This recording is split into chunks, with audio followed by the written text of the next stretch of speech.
Olá a todos, sejam bem-vindos ao De Olho no Mercado. Hoje é 26 de maio de 2022 e nós tivemos aí o pregão de quinta-feira. Lembrando, nosso famoso disclaimer, né, que os nossos estudos eles têm caráter educacional. Né? O objetivo aqui é ensinar análise técnica e análise gráfica. Agora, antes de adentrarmos nos nossos estudos, eu sempre deixo essa parte para o final, mas eu acho importante falar inicialmente, já que a maioria, né, pelo menos, começa assistindo o nosso vídeo, tá? Grafistas.com.br é o nosso site, onde tem a descrição, tá, completa de todos os nossos conteúdos, tá, e os nossos 2 planos de assinatura. E o fato de eu falar sobre o nosso site é que a partir da semana que vem, os estudos, né, esse vídeo aqui que você está assistindo, ele vai ser integralmente disponibilizado apenas para os assinantes, tá? Eu vou disponibilizar, possivelmente, o início em alguns dias da semana, vamos ver, mas esses estudos integralmente vão ser exclusivos, pelo menos, né, para todos os assinantes, tá? Seja Grafistas Pro ou seja Grafistas Master, tá? Afinal de contas, né, se você gosta desse projeto educacional, né, gosta dos meus vídeos, dos estudos, né, a fim de que eu possa manter esse trabalho, eu preciso aí da sua ajuda, né, e da sua cooperação, né? Um pouco menos de R$1 por dia, né, no mês. Então, assim, para você ter acesso a muito conteúdo que tem por aí, tá? Ontem eu assisti um vídeo, né, de um professor aí famoso, né, um vídeo aí de estudos, e, né, eu tenho uma admiração e um respeito pelo professor, mas eu percebi que faltou bastante didática por parte dele. Então eu vi que a gente tem, né, o meu trabalho tem um valor e eu preciso de apoio para continuá-lo, tá? Então essa é a mensagem inicial aí, e vamos para os estudos, né? O mercado, ele tá, o índice, o mini índice, né, e o índice, né, futuro, né? Aqui são apenas os mini contratos. Ele está subindo, rompeu a região de resistência que tinha, né? A região de resistência, a região clara, que era uma região onde os preços não conseguiram romper, né, por 3 dias consecutivos, e hoje rompeu, tá? Quando eu sempre falo aí para quem faz day trade, né, que você monitorar, né, o rompimento da máxima e da mínima é algo importante, né, estou me referindo a isso, tá? Hoje foi um dia que foi possível aí quem faz day trade ter atingido algum resultado, né, ou ter possibilitado alguma operação por conta disso, tá? Quando rompe, e principalmente rompe uma região de resistência, né, no caso do movimento de alta, e aí nós temos uma oscilação para os preços para cima, né, obviamente, e é isso que o trader vai buscar nas operações de compra, tá? Não foi um candle de força, tá? Poderia ter sido um candle maior, né? Até mesmo um candle como esse aqui, ó, né? Esse candle lá embaixo, lá no fundo, não foi, né? Isso mostra que o mercado não está com tanta força compradora assim, tá? A gente pode ver pelo ADX, essa linha branca aqui, ó, ele está em 23. O mínimo ideal é 30, tá? Então, o que está acontecendo aqui não há um grande número de compradores assim, porque o tamanho do candle, ele reflete também a quantidade de volume, tá? Então, pelo fato, né, de não ter sido um candle de tanta força, né, não foi um Marubozu, não foi nada disso, isso indica que não há tantos compradores assim, mesmo com esse movimento de alta.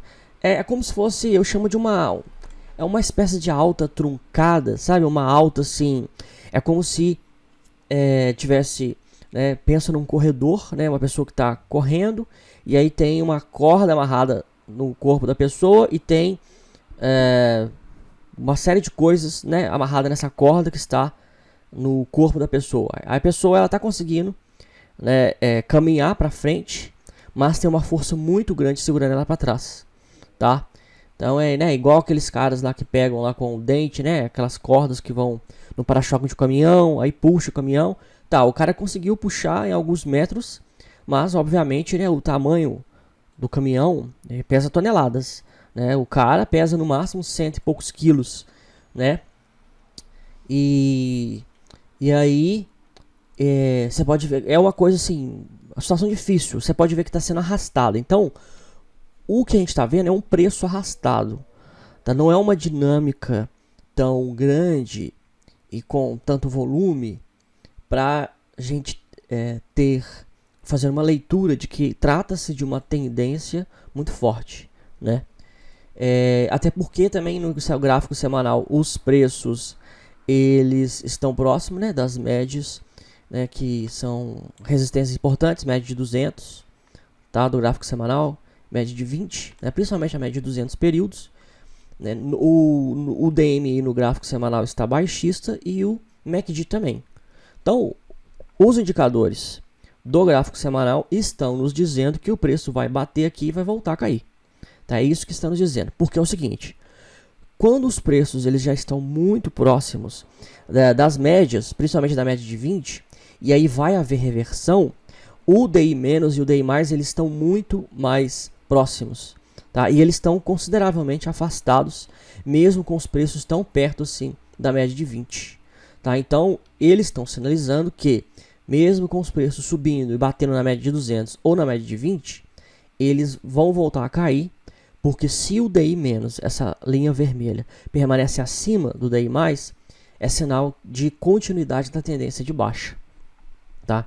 Então, tudo isso que a gente está vendo, sabe, tudo isso que a gente vê, todos os players vê, tá? Todos os gestores de hedge funds, todo mundo vê a mesma coisa.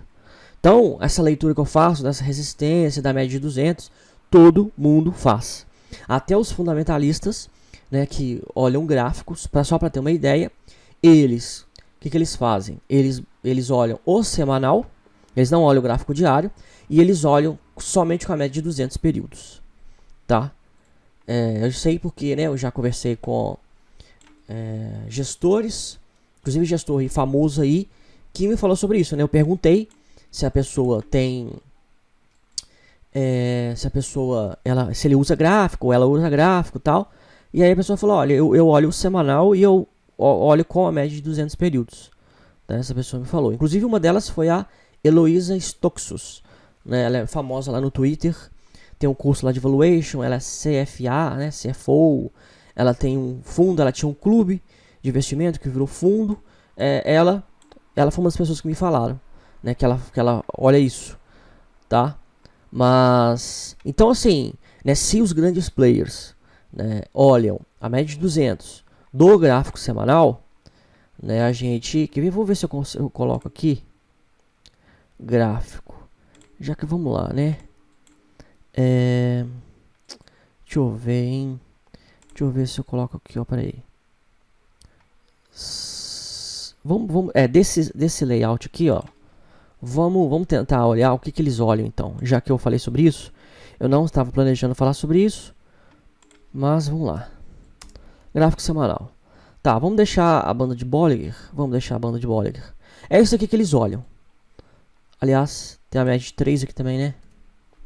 É isso aqui que eles olham. Tá, isso aqui, ó.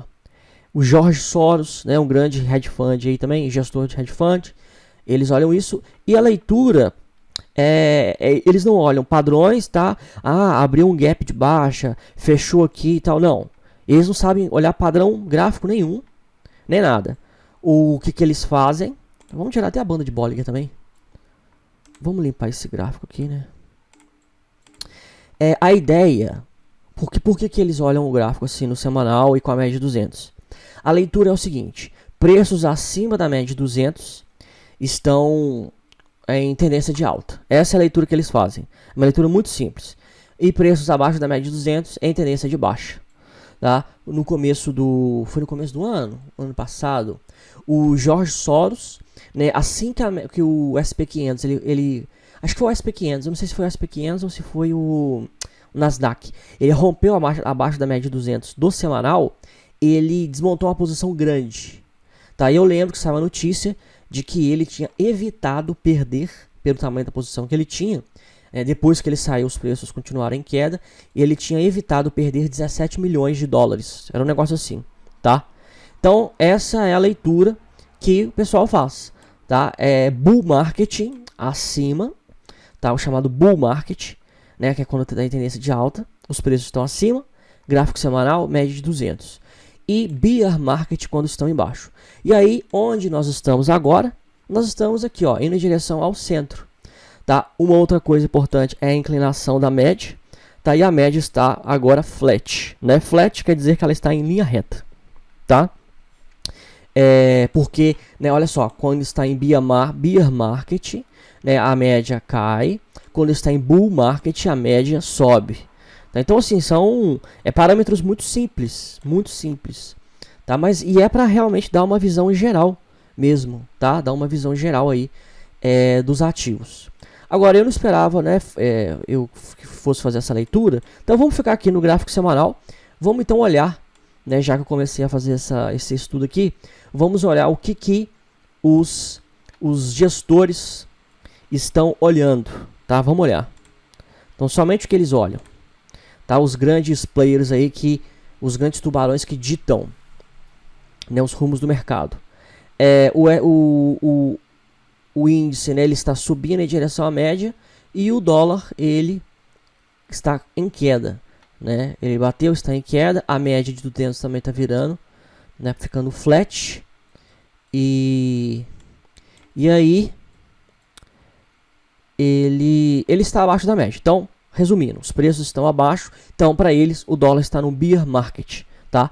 Como nós sabemos questão de suportes e resistências, a gente pode traçar aqui, ó, essa resistência, essa região aqui é de resistência, né? Essa é uma região que, obviamente, é de suporte. Não é à toa que os preços pararam de cair, né, aqui em cima. Então tem que ficar de olho nessa resistência em 4,60. Aliás, é um suporte, né, agora, né? Porque é o seguinte, aqui quando os preços estavam aqui, ó, era resistência porque era uma barreira acima do preço, né?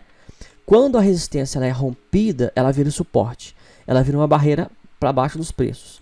E aí é onde que nós nos encontramos agora, né? Trata-se de uma barreira aí de suporte, tá? Vamos olhar então os principais papéis do Ibovespa. Vale. Vamos tirar também os estudos aqui, que não interessa pra gente. Vale está em bull market, no bull, né? Está acima da média de 200 períodos, mas está sofrendo uma grande volatilidade, tá? Está sofrendo uma grande volatilidade. Mas a média de 200 está virada para cima, tá? Fez um topo aqui, caiu. E aí agora é o seguinte, ele tem que retomar e romper esse topo, tá? Se ele parar de cair aqui no meio, isso daqui pode ser um pivô de baixa, tá? E aí, se ele cai abaixo desse fundo, ele vai buscar o próximo fundo, o próximo suporte, que é aqui em 59,67, que vai se coincidir com a média de 200, tá? Até os preços caírem, se for o caso deles caírem, eles vão cair, essa média ela vai subir um pouco e aí vai coincidir com o preço. Então tem que ficar de olho para ver se vai confirmar esse pivô de baixa. Se confirmar, vai buscar o gráfico, a média de 200 do gráfico semanal. Petrobras, vamos tirar também os estudos de Petrobras está, né, subindo em linha reta, né? Temos aqui uma linha de tendência. A gente clica aqui, ó, temos uma linha de tendência de alta. Está em tendência de alta, né? Tem um canal que ele começou a ser formado em março de 2021. Março do ano passado, quem comprou em março do ano passado, já ganhou aí, ó, desde março do ano passado, 105%, né? Conseguiu dobrar o capital, tá? Depois que ele bateu na média de 200, né? E aí ele não conseguiu romper, né? Isso que mostra que a média é um suporte, né? Ontem eu falei sobre isso, a questão da média móvel ser um suporte e resistência importante. Abriu um gap de baixa, bateu, segurou, não conseguiu romper abaixo da média e aí voltou a subir. E aí desde que bateu na média de 200, ele vem subindo consecutivamente. É claro, formando topos e fundos, né? Que os preços eles não sobem em linha reta, eles fazem zigue-zague, mas está em movimento de alta. Agora vamos ver outros papéis que tem um protagonismo menor, a Itaúsa está num grande movimento de lateralização, tá? Olha só, os preços estão abaixo da média de 200 e estão oscilando, ó, dentro desse range aqui, ó, já tem mais de um ano, né? Olha só, começou no final de 2020 e aí já vem oscilando dentro desse range. O que a gente sempre faz? A gente sempre pega e marca com retângulo, tá? E enquanto os preços permanecerem dentro do retângulo, nada a fazer.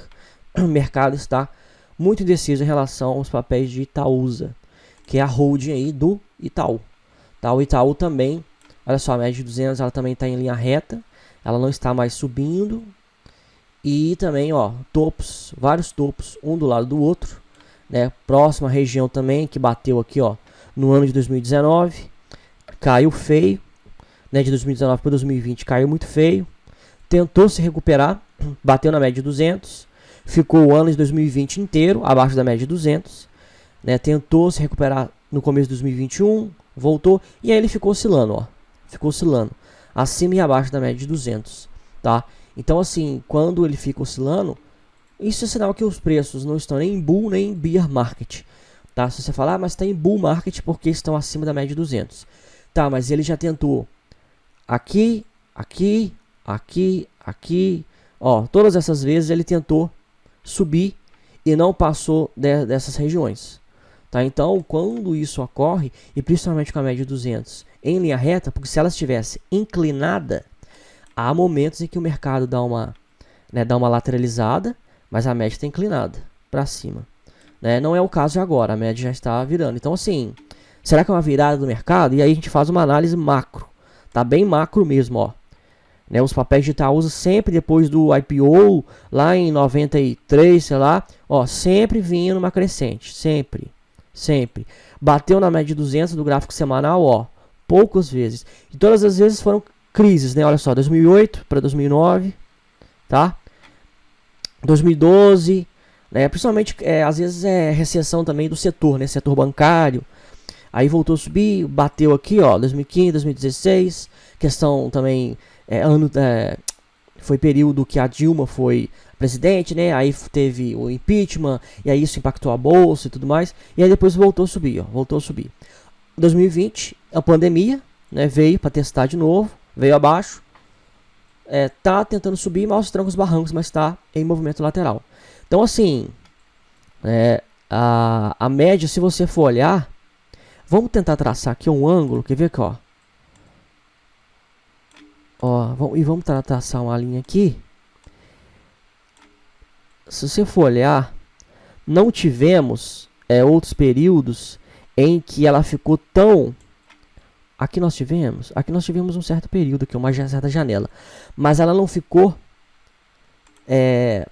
ela não chegou a ficar em linha reta tanto quanto ela está agora. Tá? Ela sempre foi... Ela deu uma leve inclinada, mas... respirou aqui, ó, durante esse tempo aqui, 2010 a 2013, mas voltou a subir, tá? Então, assim, período de recessão, né? Período de recessão econômica, etc e tal. Então, e aí, esses topos aqui mostram que o mercado não está olhando o papel com bons olhos, tá? Ambev, que é uma ação aqui também, uma das protagonistas aí do índice, né? A Ambev, a média de 200 já está virando para baixo, né, em Ambev. Os preços estão abaixo da média de 200 e ela já está virando para baixo. Tá? A Ambev, que já bateu lá em cima, né, em R$22, hoje já está aí, ó, a R$14. E ela também sempre vinha numa crescente, mesmo quando bateu abaixo da média de 200, voltou a subir e não virou a média de 200 para baixo. Tá? E aí veio uma crescente subindo, até que começou no ponto de exaustão aqui, ó. 2015, aliás, 2015 não, aqui ele estava subindo ainda, aqui. 2018 ela chegou no seu ápice. Tá? E aí só veio, né, sofrendo bastante, e agora retoma a queda. Né? Ambev, empresa de cerveja, está relacionada diretamente com a questão de consumo. Tá? E aí, se todas as coisas estão caras, se a produção de trigo é afetada pela guerra e tudo mais, né, Ambev também é afetada. B3, vamos também tirar aqui, peraí, vamos tirar essa linha. B3 Também, olha só. Depois do IPO teve várias entradas. Até porque também depois o IPO também. Não sei se foi IPO aqui, mas pelo menos as negociações foram. Né, nós temos aqui a partir de 2008. E aí foi tempo de crise, né? Essa empresa não teve muita sorte. Assim que ela foi. Pelo menos aqui parece que ela fez o IPO. Já sofreu, porque foi com. Ela já abriu né, no meio da crise. Aí bateu lá embaixo em 75 centavos. E depois voltou a subir. Né, você imagina quem comprou 75 centavos, né? E hoje ela está aí a 12,41, mas está abaixo também da média de 200. A média de 200 também está meio que virando, né? Atingiu seu ápice também em 2020, quer dizer, né? 2020, lá em R$19 e está em queda, né? E isso é porque isso aqui é monopólio, né? Monopólio por quê? Porque não existe outra bolsa. A B3 é a única bolsa de valores que tem no Brasil, né? Já existiu a bolsa do Rio de Janeiro, mas não sei porquê, não conheço muito a história, foi fechada. Mas é a única bolsa. Ela não tem concorrente. Não tem. A B3 não tem concorrente. E os preços estão em queda. Então, assim, né? Então, quando você olha o preço de uma ação de uma empresa que tem monopólio, começar a se pensar, né? Se a gente não está sofrendo também realmente uma recessão, né, uma crise financeira, tá? E aí os grandes players olham isso aqui, né? Repetindo, é isso aqui que nós estamos olhando, que eles olham. Tá? Só para fechar, vamos ver Banco do Brasil, né? Banco do Brasil também é importante. A Banco do Brasil tá, olha só, na região de topo aqui, né? Ele tá aos trancos e barrancos, ó, tentando voltar para cima da média de 200 e a média de 200 já tá em linha reta, já tá em flat, né? Sendo que já tava lá em cima, em R$44, foi o ápice, né, em 2019, o maior valor, topo histórico. E agora tá tentando, mas com a média de 200 em flat. E a inclinação da média de 200 é um fator importante, tá? É um parâmetro importante também nessa relação aí macro, nesse comportamento macro, né? Dos preços, tá? O SP500, ele tá tentando ter uma reagida. Hoje o DI+, tá tentando cruzar o DI-. Vamos ver se vai cruzar. As bandas de Bollinger estão afastadas, né? E tem ainda um alto grau de volatilidade, tá? O minério de ferro está andando de lado, com uma liquidez muito baixa. E o petróleo está tentando uma leve reagida, mas também está em movimento lateral, né? O período, né, o histórico recente do petróleo são altas, né, são topos que ele também não conseguiu engatar em uma alta, né? Mesmo se ele permanece caro, né? Porque acima de $100 é considerado preço caro, então o petróleo ainda está caro. Tá? Mas então é isso. Esses foram os estudos de hoje, né? Espero que tenha atendido a necessidade de vocês, pelo menos tenha passado alguma informação, algum conhecimento relevante, né? E tá aí o nosso site para o nosso clube de assinatura, ok? Qualquer dúvida estou à disposição. Um abraço a todos e, se Deus quiser, até amanhã.